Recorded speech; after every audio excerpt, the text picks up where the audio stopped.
Bom dia, bom dia, bom dia especial para você. Agora sim, ao vivo e a cores, diretamente do Estúdio 1 do canal Educação para toda a galáxia. Iniciando mais uma aula de história com o professor César Roberto, esse amigo de vocês, né? E hoje nós estamos dando sequência, né, ao nosso estudo sobre o apartheid na África do Sul. Caso você não tenha visto a primeira aula, tá legal? Dá uma olhadinha lá no portal do canal Educação.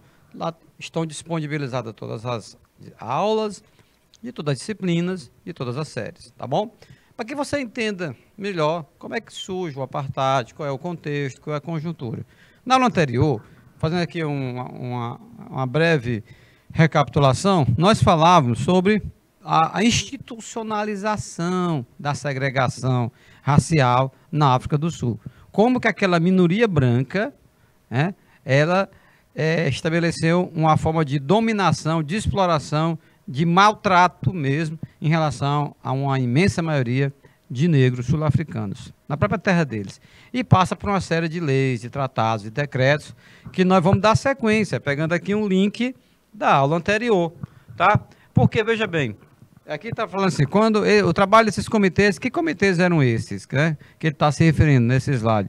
Era exatamente aos comitês que definiam quais eram as áreas que a população negra deveria residir. Não é nem que poderia, que deveria, que era obrigatoriamente. Olha que loucura. Já imaginou, na tua cidade, se dissesse assim, ó, tu vai sair desse lugar onde você está, viu, cara? Porque esse lugar não é para você morar, mas nós definimos um local ali, do outro lado da cidade. É para lá que vocês vão, você, seu pai, sua mãe, sua família. Era uma truculência, né? Era uma violência absurda, porque, inclusive, esse conceito de violência nós trabalhamos, né, na aula anterior, né? A violência não somente física, aquela da agressão, a que vai às vias de fato, mas a violência das palavras, a violência dos gestos, você está entendendo? São as diversas formas de violência. Tá legal? Então, por isso que nós vamos retomar com esse slide, que é o último da aula anterior, para fazer esse link, beleza, bacaninha. Ok? Galera, é o seguinte, o trabalho desses comitês, que comitês são esses, professor? Esses comitês que nós estamos falando, pessoal, o comitê que definia as áreas que a população negra poderia residir ou não. Ele era muito subjetivo. Assim, pessoas da mesma família foram classificadas em raça, porque além do local de morar, ele classificava também quanto raça, branco, negro, entendeu? Pardo, isso é muito subjetivo, ora, mas até e não é, né? Porque até hoje, aqui no nosso país, aqui e acolá, nos deparamos, né, no próprio noticiário, que informa que algumas pessoas tentaram ser contempladas nesses programas, né, que beneficiam, né, o sistema de cotas raciais.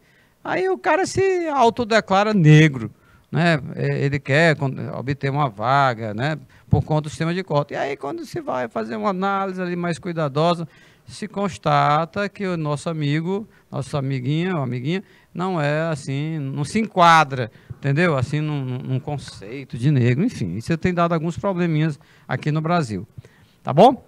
Quando o Group Areas Act veio no mesmo ano, isso se tornou um problema sério. Por quê? Porque essa lei determinava onde cada pessoa deveria viver, mas é de acordo com a sua raça. Houve, assim, famílias que foram separadas, né, com base nisso. Você está entendendo? De repente, né, você vai ter o quê? Famílias que esses comitês vão entender, né, isso aqui é negro, isso aqui não é negro.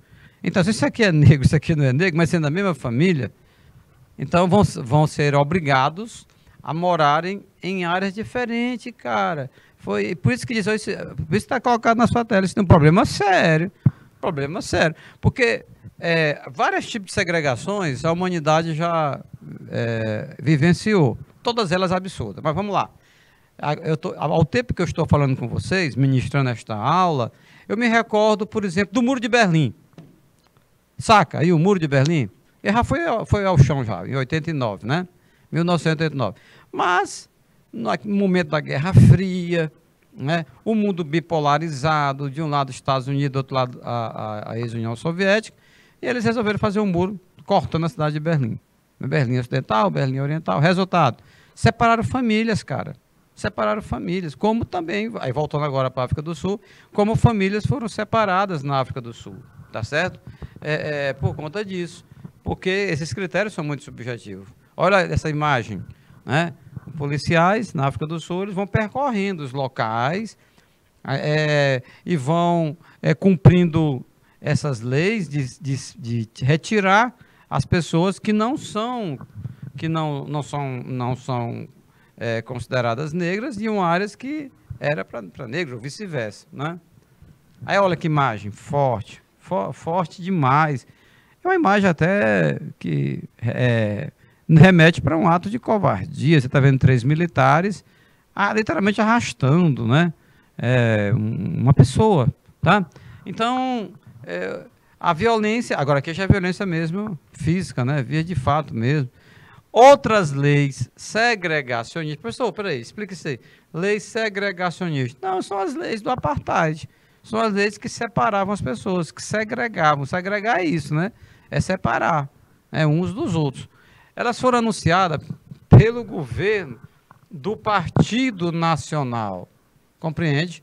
Na aula anterior, nós fizemos comentários, né, em relação ao Partido Nacional. O Partido Nacional, quando chegou ao poder na África do Sul, ele institucionaliza, tá, a segregação na África do Sul, tá bom? Ele formaliza. Porque essa palavra legal, às vezes nós utilizamos ela quando a coisa está boa. E aí, está tudo legal? Não, está legal, não sei o quê. Mas entenda legal no sentido do jurídico, né, do que está com base na lei. Então, o que essas leis faziam, elas legalizavam a separação, a discriminação. Era uma série de leis, viu, galera? Houve leis que proibiam, por exemplo, proibiram o casamento interracial, ou seja, um homem negro com a mulher negra ou vice-versa. Como também manter relações sexuais com pessoas de outras raças, também se tornou proibido. Então, se chega a esse cúmulo, né? Se chegou a esse cúmulo na África do Sul. Tá legal? Na África do Sul. Isso vai até 94, tá certo? Até 1994, essa situação absurda, né? Assim, professor de história vai falando e vai lembrando. Eu vou falando e vou me lembrando, num tempo, por exemplo, no Império Romano, em que patrícios não podiam se relacionar com plebeus ou com plebeias e vice-versa, né? Ali também era uma forma de segregação, por que não, né? Mas isso há muito tempo atrás, da história da humanidade. Parece que muitas vezes nós não aprendemos com o passado, né? Vamos repetindo essas práticas que são atraso na evolução humana. Vamos lá.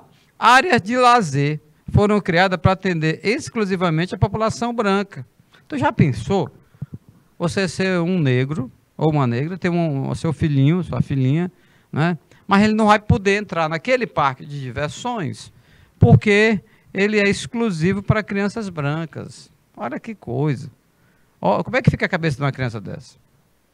Você pode até imaginar, não, os adultos já é mais, né, assado na casca do alho, como o pessoal diz, né, assim popularmente, né, já tem os ossos mais endurecidos, mesmo assim ainda sofre, né? Uma situação como essa sofre muito, né, cara? Você não poder levar seu filho ou a sua filha para brincar lá, né, nos brinquedinhos do parque, principalmente para crianças brancas. Agora tu imagina na cabeça dessa criança, né, como é que ela vai crescer. Gera um trauma, cara. Não, você não pode. Não pode por quê? Não, porque... Vai dizer o quê para a criança? Olha que a coisa era tão, assim, absurda, que até uma criança tinha dificuldade de entender. Não, não podemos entrar porque somos negros. A criancinha pode olhar para o pai, para a mãe. Ué, e o que é que tem a ver? Né? Qual é o problema? Enfim, o apartheid, ele se manifestava, pessoal, das mais diversas formas. Eu estou falando aqui em área de lazer, mas na aula anterior nós mostramos fotografias, imagens, porque ainda hoje tem, né? Alguns bancos nas praças, os bancos não foram destruídos. Eu acho que até tem que ficar ali como uma lembrança de um passado que não deve ser repetido. Mas está lá um banco na praça e aí está lá, white only. Ou seja, somente brancos podem sentar aqui. Entendido? Isso aconteceu, né? Então tá aí. Eram leis diversas. Os caras passavam o dia botando a cabeça para girar, para redigir leis, né? Redigir leis que reforçavam a segregação racial, tá?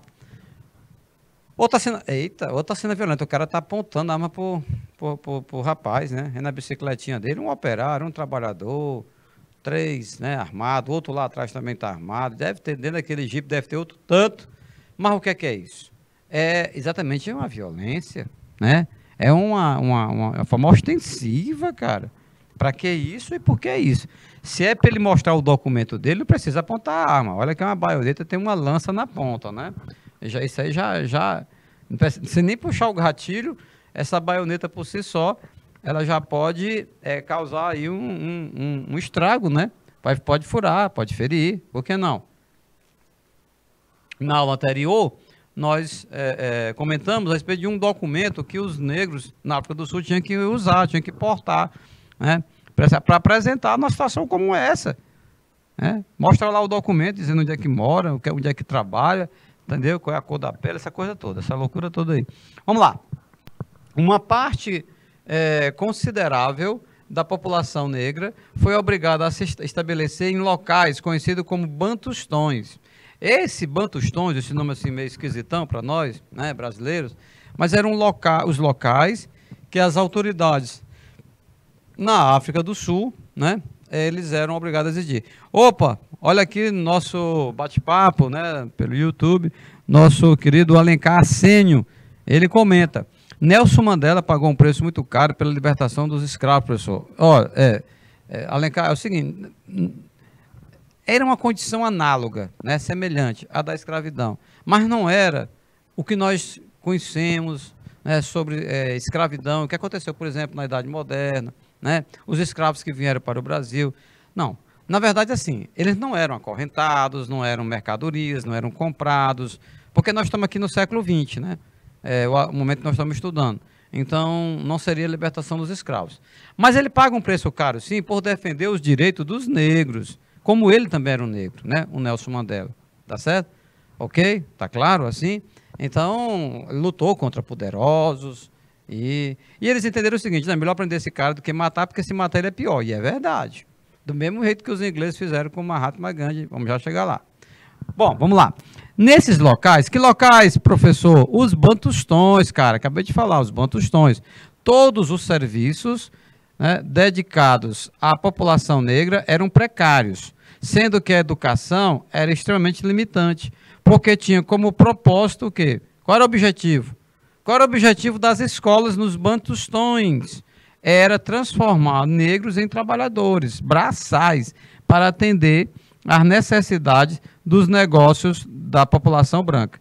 Aí imagina que está lá o rapaz no Bantustão, né, ele mora lá, está matriculado na escola, né, e ele diz: olha, é o seguinte, eu quero ser, não quero trabalhar como pedreiro, eu quero ser engenheiro. Vamos supor, só para ilustrar aqui. Não, não tem essa história, oportunidade. Que engenharia? Que história de engenharia? Não, trabalho braçal. Está entendendo? Não quero trabalhar nas plantações dessa elite branca, não. Eu quero fazer engenharia agronômica. Não. Para quê? Por quê? É isso que está colocado na sua tela. Nos bantustões, a educação era bastante limitante, tá? Ela era focada, ela tinha como propósito educar, formar aqueles jovens negros em trabalhadores braçais. Nenhum demérito, né? Nada que diminua, é um trabalho honrado, decente. Mas, assim, a questão não é essa. A questão é você impedir que alguns jovens quisessem ir além, né? Não tinha isso. Como nós observamos, né, no Brasil de hoje, por exemplo, sobretudo após o sistema de cotas raciais, por conta desta dívida de 350 anos de escravidão no Brasil, né? No Brasil, né? Em que afrodescendentes ingressam na universidade, legal, e são graduados e depois vão trabalhar e se destacam nas suas profissões. Isso é muito interessante, cara, isso é muito legal. Beleza? Então, vamos entendendo isso, que nos Bantustões os serviços públicos eram precários. Aqui está destacado na sua tela o serviço na área da educação, mas saúde, da mesma forma. Não era um serviço adequado. Não tinha médicos, exames, remédios, cirurgias, entendeu? Então, era algo bastante, como está colocado, limitante. Limitante. E, pasmem, tudo isso na terra deles. Nós estamos falando de descendentes de holandeses, de ingleses, que desembarcaram na África do Sul, ainda no século XIX, né, e foram se estabelecendo, foram dominando, foram explorando, foram matando, torturando. E aí, meu amigo, chegar a ponto do que nós estamos vendo aí, a hegemonia do apartheid, né, da segregação na África do Sul. Opa! Outra limitação na educação. Outra limitação dada na educação aos jovens negros se deu na questão do idioma, pois essa população, eles eram obrigados a ser educados em inglês ou em Afrikaner, que é Afrikaner é um idioma que faz uma mistura dos dialetos africanos com o inglês. Olha só, então quer dizer que nós somos, vamos supor, nós sul-africanos, negros, nós vamos ser obrigados agora a estudar o inglês e vamos ter que esquecer a nossa língua nativa? Ah, meu irmão, aí você mata a cultura de um povo, você mata o povo. Olha, veja bem, a população negra perdeu, cara, o direito à cidadania e as antigas leis de passe que limitavam a circulação de pessoas negras pela África do Sul foram reforçadas. Ainda tinha essa lei de passe. Em determinadas áreas, viu, Alencar Assênio, meu amigo José William também está atento, e os demais que acompanham. Um bom dia especial para a Colônia do Gurgueia, para o Uruçuí, Ribeiro Gonçalves, que nos acompanha pelo IPTV. E mais municípios que eu não consigo visualizar nesse momento aqui na tela de retorno. Mas vamos lá. Então, o que era a lei de passe? A lei de passe, galera, ela estabelecia aqueles locais em que negros, homens, mulheres, crianças não podiam trafegar. Área que você não pode andar, banco que você não pode sentar, escola que você não pode estudar, banheiro que você não pode entrar. É porque eu não compartilhei nesse slide, mas tem imagens, né? Você consegue acessar sem muita dificuldade, entendeu? Num local público tem lá um banheiro. Porque se você, hoje em dia, normal, de boa, banheiro para homens, né? Outro para mulheres. Agora tu imagina um banheiro para homem branco, um banheiro para mulheres brancas, não fica uma coisa assim, bastante desumano, né? Porque por várias razões você até compreende, né? Que haja um banheiro específico para as mulheres, né? Outro para os homens, não precisa nem gastar muito nosso inglês para explicar tudo isso, a necessidade. Agora, cara, pensa a situação, uma pessoa numa situação bastante, o cara está aperreado, quer ir no banheiro, não, você não pode entrar aqui não, por quê? Não, porque aqui é banheiro para homens brancos, procure o seu. Meu amigo, isso é demais. Olha, todo esse sistema de opressão foi sustentado por meio da censura e de violência. Como assim, censura? Cara, censura não divulgar as ideias contrárias, não divulgar os absurdos que eram cometidos, deixar o povo sem saber. E violência é violência de todas as formas, violência física, violência verbal, a violência de gesto. Rapaz, a censura. Aí você vai ter duas situações. Você tem a censura no sentido, né, de não divulgar atos de atrocidades, como, por exemplo, recentemente, eu vou falando e vou me lembrando, casos absurdos que a imprensa divulga de homens negros, homens ou mulheres negras, que são espancados, que são agredidos, às vezes até a morte, não é? Por alguns policiais despreparados, né? E com essa história do celular, muitas vezes é documentado, é filmado, é gravado, ainda bem, né? Porque fica ali uma prova. Agora tu imagina se tudo aquilo ali tivesse acontecido e se ninguém tivesse ali filmado, né? Até uma forma de a pessoa ficava impune, tá? Por outro lado, no outro lado extremo, você encontrar a criatura, negro, né, ou um afrodescendente, entendeu? Ou predominantemente afrodescendente, que diz que nunca sofreu preconceito, a gente vê às vezes, né, na notícia, na imprensa. Não, o Brasil não tem preconceito racial, eu sou negro, mas nunca ninguém me tratou mal. Ah, bom, a não ser que seja um negro rico, né? Porque às vezes também tem. Porque aqui no Brasil, além do preconceito racial, tem o preconceito em relação a pobre, né? Em relação a pobres. Isso dá uma margem para um outro debate, né? Para uma outra reflexão. Tá legal? Então tá aí, mais os negros sempre se manifestando, que vocês estão vendo aí, crianças, né? Muitas meninas e meninos fazendo seus protestos, né? Bom, aí agora sim, vamos falar desse cara, Nelson Mandela e a resistência dos negros sul-africanos. A segregação na África do Sul e a crescente violência no regime do apartheid fez com que uma forte resistência se estabelecesse no país. Um dos grupos que promoveu essa resistência foi o Congresso Nacional Africano. Eles vão se organizar, né? Inicialmente, a atuação dos grupos de resistência se dava por meio de atos de desobediência civil, com ações contra a a legislação segregacionista. Bom, não tinha o Partido Nacional que congregava os segregacionistas, né? Que reunia a galera que era a favor do apartheid? Então, em contrapartida, né, os sul-africanos, os negros, eles vão também se organizar. Por que não? Vão se organizar através de uma entidade que ficou com um partido, né, um grupo político, ficou conhecido como Congresso Nacional Africano. Aí você está vendo a imagem de algum desses membros destacados do Congresso Nacional Africano. Eu observo sempre muito as imagens, reforço que faço o mesmo. Você está vendo, são negros, né? Alguns bastante, predominantemente mesmo negros, mas vejam que, assim, pelo semblante, né? Pelo rosto, a coragem, cara, a firmeza de compromisso. Esses homens não estão para brincadeira, não. Não venha com essa história de apartheid para esses homens aí, não, né? Porque são pessoas esclarecidas, são pessoas que sabem, né, que tudo isso que estava acontecendo na África do Sul era um absurdo, né? E eles estão debatendo, vão discutindo alternativas, né, para que a situação se reverta, né? A situação se reverta, tá bom? Ok? Então, vão se articular. Eles vão...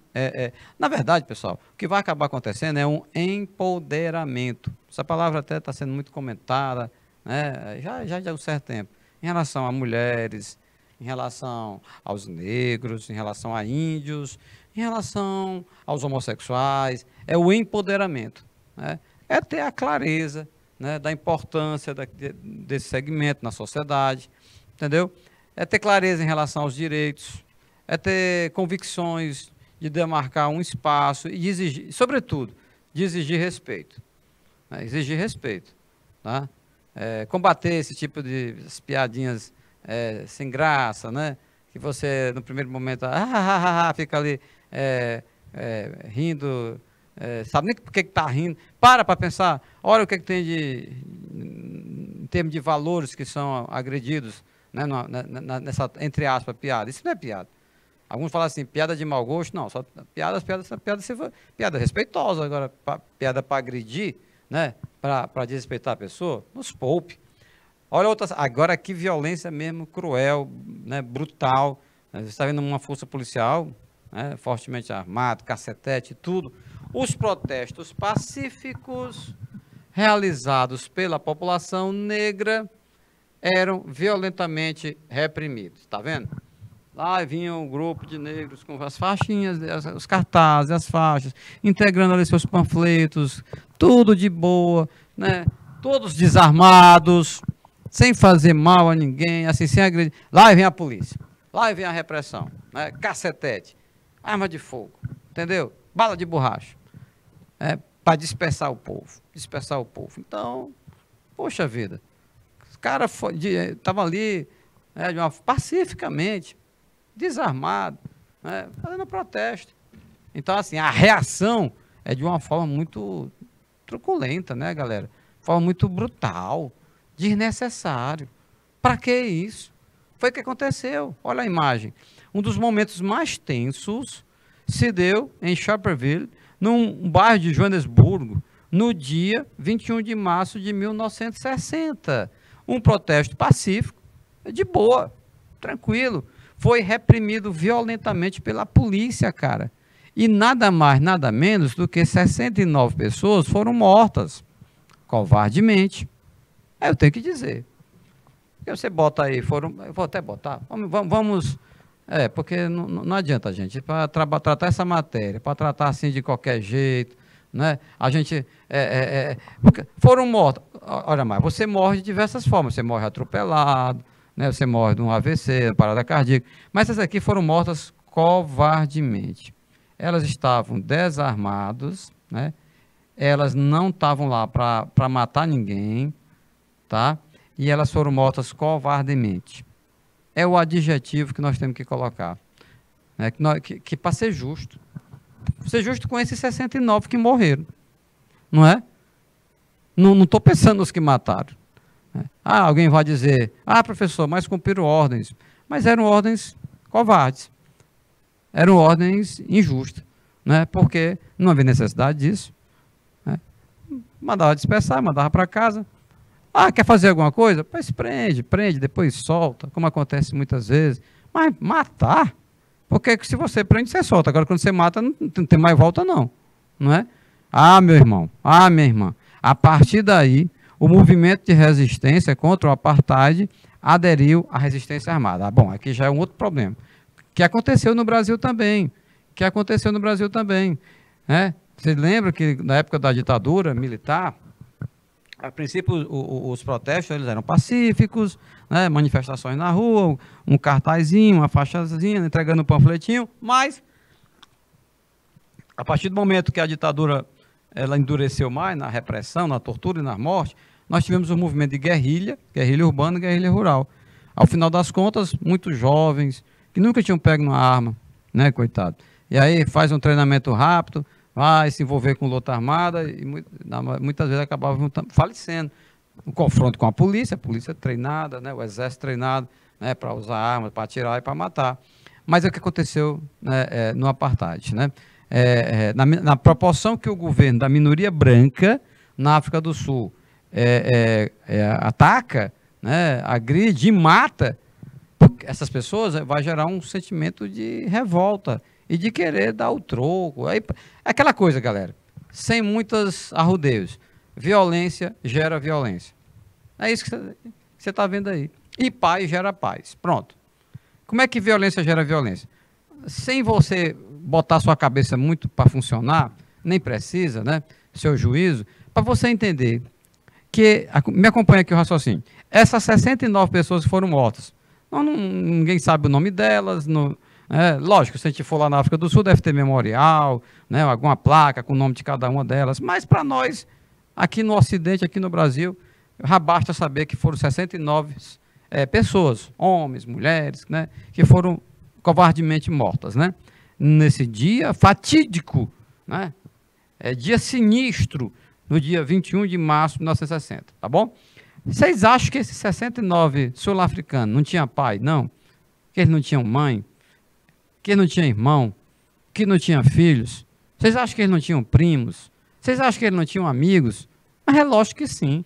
Então, todas essas pessoas que eu acabei falando, que estavam ali conectadas com esses 69 pessoas, que agora são 69 cadáveres, né, que foram covardemente mortos e mortas, né, porque tinham homens e mulheres, é lógico que isso vai gerar, né, toda uma onda de violência na África do Sul. E é nesse contexto que surge esse senhor, rapaz, tanto que este homem sofreu, mas sempre, olha essa imagem, sorridente, né? Quem não conhece história, quem nunca leu nada sobre ele, se alguém mostra essa imagem, diz assim, vem cá, que tipo de sentimento esse senhor lhe passa? Não, esse cara é uma pessoa, vai ser uma pessoa legal, bacana, né? Tá sorrindo, tá de bem com a vida, né? Pois é. Esse cara aí sofreu muito, viu? Na defesa do povo dele, na África do Sul. Nelson Mandela. Respeite. Nelson Mandela, ele é um dos nomes mais importantes, né? Um dos nomes mais importantes da toda a oposição dos negros sul-africanos. Ele era advogado, né? Que se juntou ao Congresso Nacional Africano, que nós já comentamos no slide anterior, que lutava ativamente contra o segregacionismo em seu país, na África do Sul. Ele foi preso no mesmo ano que aconteceu o golpe militar aqui no Brasil, foi preso em 64, acusado de sabotagem e traição. Coisa nenhuma, esse homem nunca sabotou nada. Traiu quem? Mas traiu quem? A elite branca que torturava? Traiu quem? A elite branca que autorizou que os policiais matassem 69 negros que nem ele? Isso é traição? E aí ele foi condenado à prisão perpétua.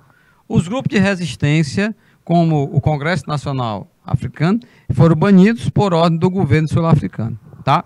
Então, a grande liderança, Nelson Mandela, ele acabou sendo preso.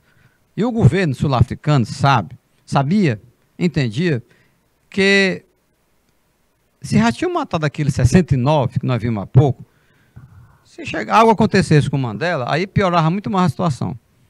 Né? Então eles imaginaram, provavelmente, não, vamos tirar o Nelson Mandela de circulação, né? Vamos mantê-lo preso, isso aí vai fazer com que, né, a população se aquiete, se conforme, entenda que o que aconteceu com Mandela pode acontecer com os outros. Ah, meu amigo, mas a matemática não é essa, não. O regime de segregação racial na África do Sul era extremamente impopular, lógico, na comunidade internacional. E o país, a África do Sul, sofria com sanções econômicas, isolamento diplomático, exclusão de eventos esportivos, como nas Olimpíadas, por exemplo, não convidaram a África do Sul, e embargo para a compra de armas. Vocês entenderam aí? Está sendo destaque o quê? Primeiro, opinião. Em relação à opinião pública internacional, o apartheid, a África do Sul, lá embaixo, né? Lá embaixo mesmo. Uma imagem péssima da África do Sul a nível internacional. Quando alguém dizia que era sul-africano, você é daquele país, né, que massacra, que mata negros, que proíbe que negros sentem no banco da praça, somente brancos podem sentar? Pois é, né? Sanção econômica. Ah, meu amigo, é não vender para a África do Sul, é não comprar produtos sul-africanos, sanção econômica. Isolamento diplomático.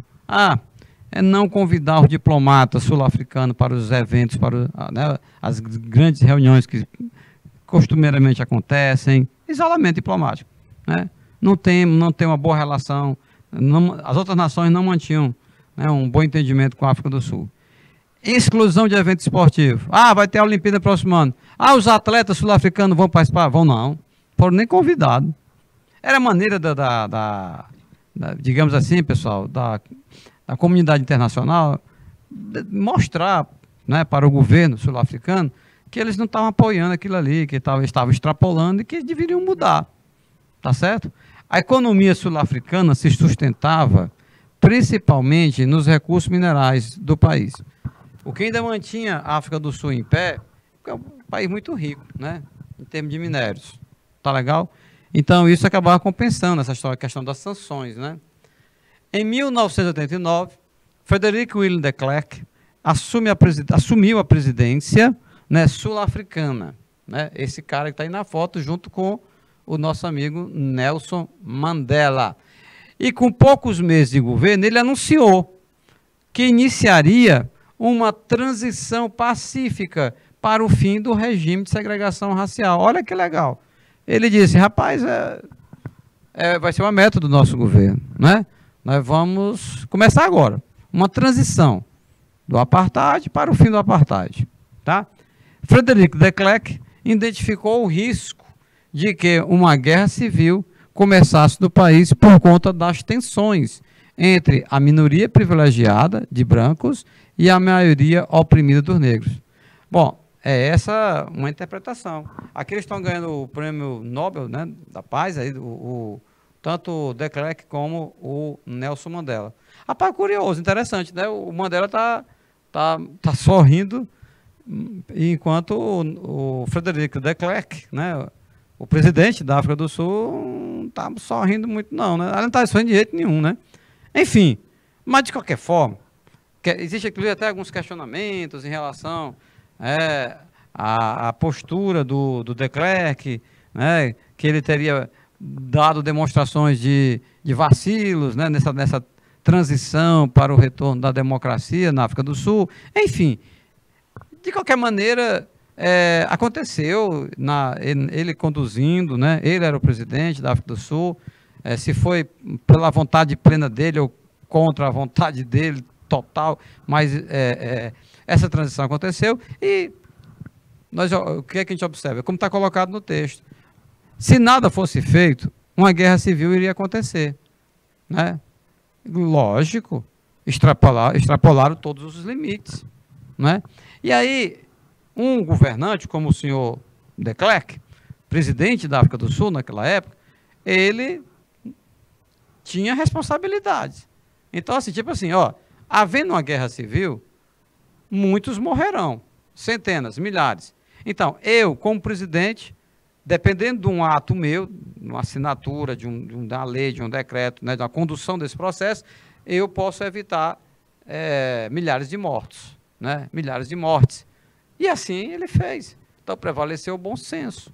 Tá? Prevaleceu o bom senso. A transição para o fim do apartheid, como está colocado na sua tela, liderada pelo de Klerk, né, Frederick William de Klerk, se estendeu de 1990 a 1993, com a participação ativa dele, Nelson Mandela. Então, de um lado, o Nelson Mandela, argumentando, dialogando em nome, né, dos negros sul-africanos. Né? Do outro lado, o senhor Frederick William de Klerk, dialogando em nome do governo sul-africano. A responsabilidade é enorme, de lado a lado. Vocês pensam que todo sul-africano concordava com Mandela? Não. Havia uns radicais que diziam, não, que diálogo, não vamos conversar com esses caras não, vamos resolver na barra da bala. Quem perdeu um parente naquele dia lá fui eu, daqueles 69 que foram mortos, lembra? E o Mandela dizia, calma, não é assim que se resolve, violência vai gerar mais violência, vamos conduzir essa travessia nesse mar revolto e vamos chegar do outro lado em paz, de boa, tranquilo. Por outro lado, vocês acham também que do lado do senhor Frederick William de Klerk, aquela minoria, aquela elite branca, né, que há décadas dominava a África do Sul, vocês acham que todos aplaudiam ele? Não. Algum podia dizer, para esse cara, nada a ver, que papel é esse? Conversar com Mandela. Se nós temos as armas, se nós temos poder econômico, não. Não, nós temos que reforçar o apartheid. Então, vejam, pessoal, fica até assim uma lição mesmo para a vida, né, para as gerações futuras e tudo, que em muitos momentos tensos, momentos cruciais, é preciso ceder um pouco para que haja um avanço para todos. Porque tanto o de Klerk cede um pouco, como também o Mandela cedeu, lógico, né, para que houvesse um consenso, para que houvesse um entendimento nessa transição, que, veja só, durou 3 anos, meu amigo. Não foi 3 meses, não, nem 3 dias, 3 anos de negociações, de debate, de entendimento, como é que vai ser, né, como é que não é legal que seja, de lado a lado, né, de lado a lado. Isso aconteceu com a participação ativa desses representantes aí. Olha só, ali naquela imagem anterior, o Mandela já está livre e tudo, mas essa foi na época que ele foi preso. Nelson Mandela foi libertado da cadeia depois de 27 anos, cara. Ah, o Mandela matou quem? Roubou? Não, o Mandela não matou ninguém, não. Foi preso porque ele era uma liderança, né, uma liderança na África do Sul, e ele tinha um carisma enorme, né, uma simpatia imensa, você vê, ele sorrindo tudo. Mas as autoridades sabiam. As autoridades sabiam que se matasse esse homem, pelo amor de Deus, e a confusão ia ser grande, né? Tá certo? Então, Nelson Mandela foi libertado da cadeia depois de 27 anos preso. As restrições ao Congresso Nacional Africano e outros grupos de resistência, porque não só tinha só o CNA, foram encerradas. As leis segregacionistas foram abolidas progressivamente, dentre outras medidas. Em 1992, um referendo foi realizado e a população branca, a única que tinha direito a votar, decidiu pelo fim do regime. Opa, olha aí, olha o bom senso prevalecendo. Quem que podia votar no referendo? Só a elite branca. Pois foi exatamente eles. Exatamente eles que decidiram, que votaram pelo fim do regime de apartheid. E aí pesou muito a argumentação do senhor de Klerk, né, o presidente branco da África do Sul, que representava a elite branca. Então é o seguinte, meus queridos, lembrando aqui de um adágio popular, é preferível perder os anéis a perder os dedos. Em outras palavras, na África do Sul, nessa época, seria assim, olha, é preferível nós, brancos, perdermos privilégios, né, a perdermos a vida. Porque, numa guerra civil, meu irmão, minha irmã, você sabe como é que começa uma guerra civil, mas não sabe como é que termina, não. Não, aí ganha outras proporções e tudo. Agora, olha essa imagem. Olha essa imagem. Aí você está vendo um Mandela pensativo, sério. Ele é tirado na prisão, ele olha as grades, né, bem, assim, bastante robusta, né? Mas é um homem de esperança. É um homem que acredita no futuro, na vida. Nunca perdeu a esperança, o Mandela. Bem passando 27 anos preso. 27 anos preso. Né? E tem relatos interessantes dos diálogos que ele mantinha com os carcereiros dele. Né? Sempre respeitaram muito bem ele. Inclusive, não sei, não coloquei na foto, mas tem quando ele foi eleito presidente, teve uma cena muito bonita em que ele se encontra com o carcereiro dele, o cara que ficava ali, tinha como missão vigiar ele, né? Pastorar ele, como se diz. Vamos lá, uma nova Constituição, claro, porque a Constituição que estava em vigor era aquela que não reconhecia os direitos da maioria negra, cara. Não reconhecia os direitos da maioria negra. Então, uma nova Constituição foi elaborada na África do Sul e o sufrágio universal foi estabelecido. O que é isso, professor? Sufrágio é voto, meu irmão. Sufrágio é voto, né?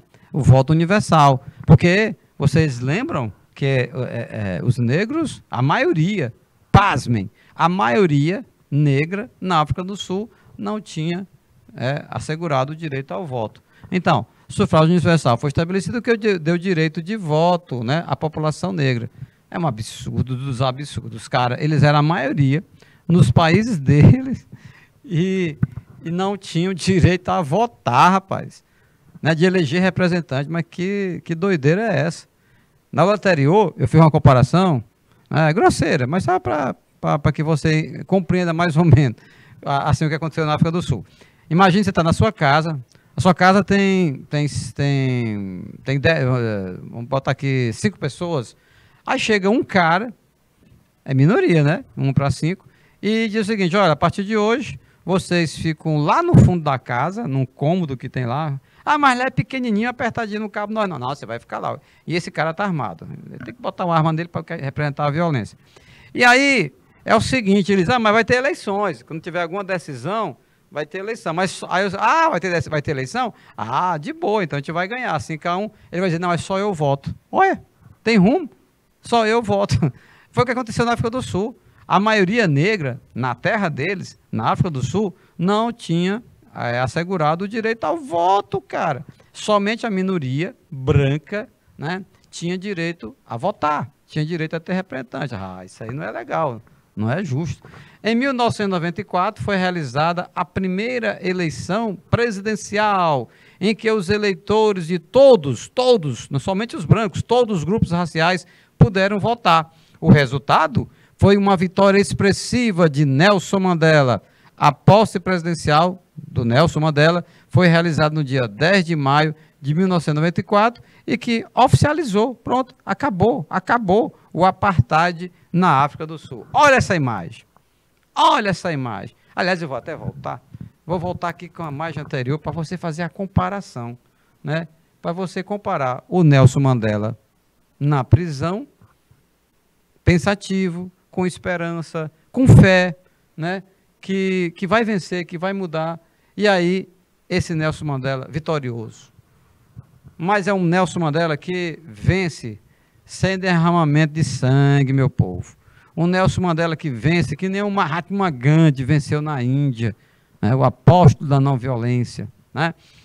Um Mandela desse, como eu falei há pouco, que lutou inclusive contra os seus próprios irmãos de cor, né, negros, sul-africanos, que eram a favor da luta armada, né, e não do processo democrático. Resultado, o Mandela foi tão inteligente, né, que ele conseguiu inclusive voto daquela elite branca, cara, que depositou um voto de confiança neles. Não, se é de ter uma guerra civil, é melhor nós elegermos o Mandela presidente, que ele fala em paz, ele não fala em guerra, isso nos protege, isso nos defende. Você está entendendo? Então, assim, o jogo democrático, ele exige, né, que haja entendimentos, que haja consenso. E, lógico, nós temos que aprender com a história. Não é só, galera, para fazer prova não, provinha não, lá no Enem. Aprender com a história para a vida. Tá certo? Aprender com a história de outros países, como nesse caso específico que nós estamos trabalhando hoje, na África do Sul, né, que repercute no nosso dia a dia. Então, olha essa imagem do homens ao redor, imagino que seja algum segurança do Mandela, porque é perigoso um radical, tanto um radical negro, sul-africano, não concordar com essa forma de conduzir, né, o processo, por defender a luta armada, como também um radical branco. Por que não? Quer dizer, um radical da minoria branca na África do Sul, por entender que era melhor no tempo do apartheid, e agora onde já se viu um negro presidente, cara que foi preso, 27, sim, mas foi preso injustamente. Prenderam o Mandela com medo do Mandela. Com medo exatamente com medo de acontecer isso, o que acabou acontecendo, dele se eleger presidente. Mas ele foi um show, né? Ele, como presidente, muito respeitado, tá? Não só pela maioria dos sul-africanos, como também pela comunidade internacional, né? Era já falecido, Nelson Mandela, né? Mas, interessante, olha, quando terminar essa aula, pesquisa, pô, tem muitos vídeos, documentários sobre Nelson Mandela, tem filmes sobre ele, né? É um ser humano, né, com as suas qualidades, as suas virtudes, os seus defeitos, como se diz, mas, assim, em termos de liderança, em termos dos valores que ele sempre prezou, é muito interessante a história dele, tá? A simpatia, a alegria, o carisma. Esse cara que foi ameaçado de morte não sei quantas vezes, mas parece que cada cara feia que ele encontrava na vida, ele fazia rebater com um largo sorriso. E não tem nada que vença um sorriso, meu irmão. Minha irmã, é isso. Nelson Mandela, vamos em frente. A segregação racial, no contexto da idade contemporânea, pode ser definida como um tipo de política de Estado que tem por objetivo separar indivíduos, segregar é separar, né, separar indivíduos ou grupos de indivíduos de uma mesma sociedade por meio de critérios raciais ou étnicos. Esse tipo de medida passou a ser executada a partir do fim do século XIX e teve forte vigor no século XX, em países como a Alemanha nazista, como antissemitismo, né, perseguição aos judeus, a África do Sul, com apartheid, e nos Estados Unidos da América, gente. Olha essa imagem, uma imagem de um cenário norte-americano. O que vemos? Né? Vemos uma jovem negra, no ambiente escolar, ao fundo você está vendo assim, rapazes, moças, meninos e meninas brancos, né?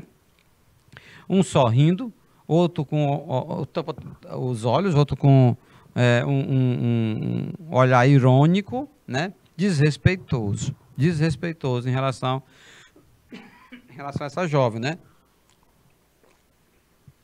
Então, é um exemplo clássico. Né? Mesmo com a eleição do Barack Obama como presidente dos Estados Unidos, né, infelizmente, ainda permanecem, né, essas posturas segregacionistas, né, nos Estados Unidos. No entanto, como a comunidade afrodescendente norte-americana tem respondido? Tem respondido com inteligência, tem respondido com trabalho, tem respondido com a organização, com a união, tá certo? E com os seus méritos próprios, com os seus talentos, em relação a essa insanidade, né, que é o preconceito racial, tá? É o preconceito racial. E aí você vê que a imagem fala muito. Veja que essa jovem, olha, percebam a firmeza nesse olhar dessa jovem, né? Percebam que ela não se curva. Olha a linguagem corporal, né? As mãos, os dedos entrelaçados, olhar firme de quem não se curva. E você quer saber? Esses meninos bobos que estão aí atrás, vai ver.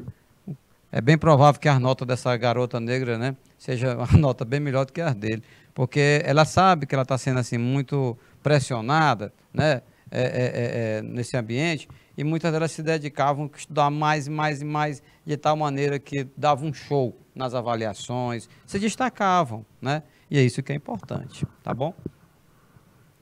Os Estados Unidos foram formados inicialmente, como nós sabemos, né, por colonos, né, colonos ingleses, que deram origem às chamadas 13 colônias na costa leste do país. As colônias do sul tiveram um desenvolvimento diferente daquelas da colônia do norte.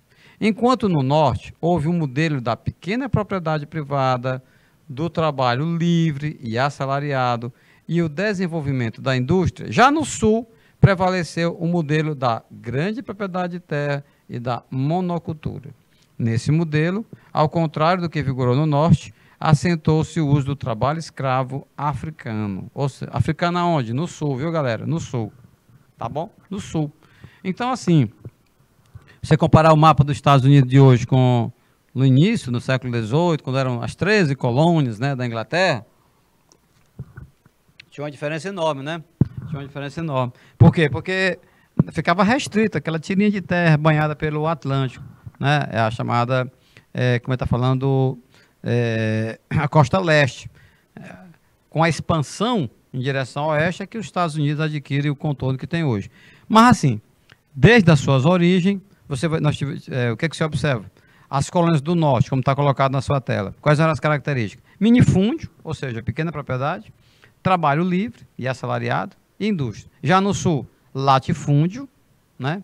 Ou seja, grande propriedade rural, né? E monocultura. Opa, lá no norte, policultura. No sul, monocultura. Tá legal? Monocultura, né? Em relação à mão de obra, predominou no sul a mão de obra escrava, né? Mão de obra escrava africana, de origem africana, ou melhor dizendo, africanos escravizados, para ser mais adequado.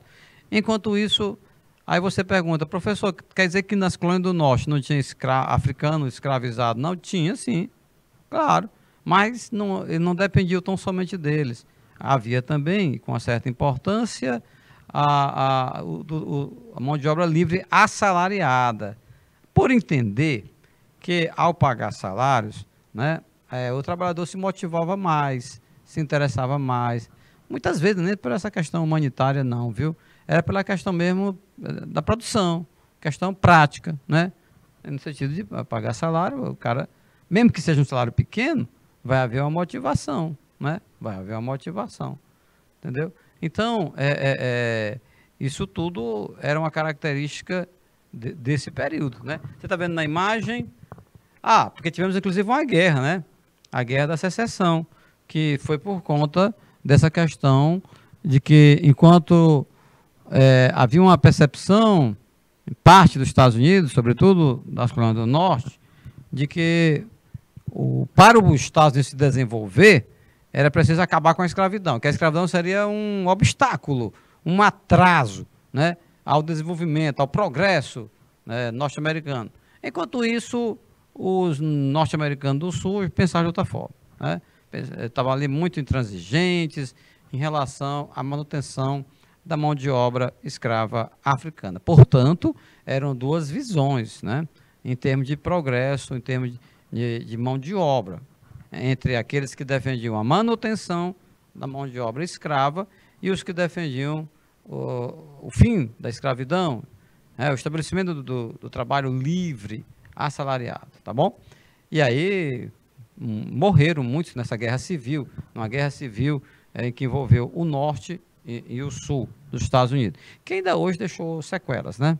Deixou sequelas, não resta dúvida em relação a isso. Noticiários borbulham, né, de notícias em relação a preconceito racial, chegando mesmo às vias de fato, a violência, inclusive a morte mesmo, né, de afrodescendentes.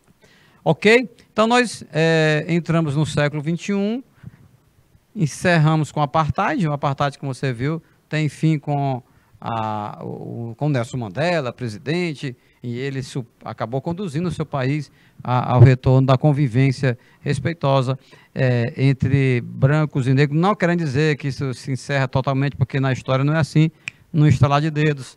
Muitas vezes as coisas vão acontecendo aos poucos. Meus queridos alunos, minhas queridas alunas, nós vamos encerrando por aqui mais uma aula de história, tá certo? E espero vocês na próxima. Um forte abraço e até lá.